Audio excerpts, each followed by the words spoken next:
bàbá arúgbó kan yìnbọn fún ara rẹ̀ ló bá kú pátápátá.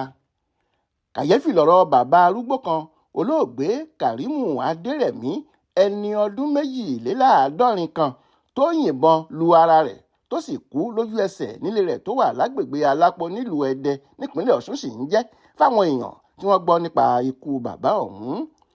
Aláròyé gbọ́ pé ọjọ́ ti pẹ́ díẹ̀ tí Kàrímù ti wà lẹ́nu àìsàn burúkú kan tí kò fi bẹ́ẹ̀ hàn sáwọn èèyàn.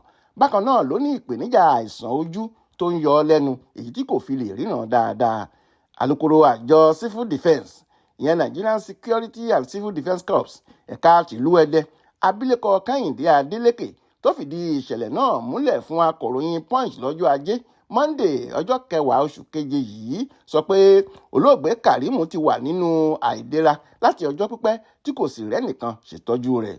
Àìsàn yìí àti àìrí ìtọ́jú tó péye ló mú kí baálé ilé náà rò ó pin ló bá yìnbọn olójú méjì kan tó ní nínú ilé lu ara rẹ̀. Adélékè ṣàlàyé báyìí pé lọ́jọ́ 10 oṣù keje ọdún yìí la gbọ́ pé Kàrímù gba ẹ̀mí ara rẹ̀ pẹ̀lú ìbọn olójú méjì kan tó jẹ́ tiẹ̀.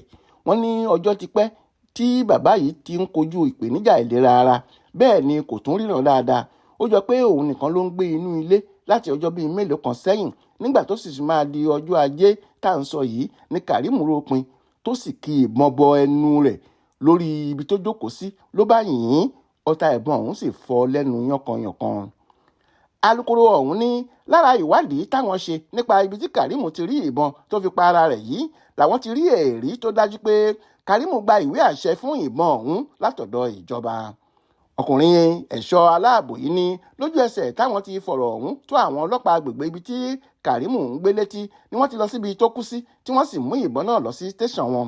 Bákan náà ni wọ́n ti ń ṣètò bí wọn yóò ṣe sìnkú olóògbé báyìí.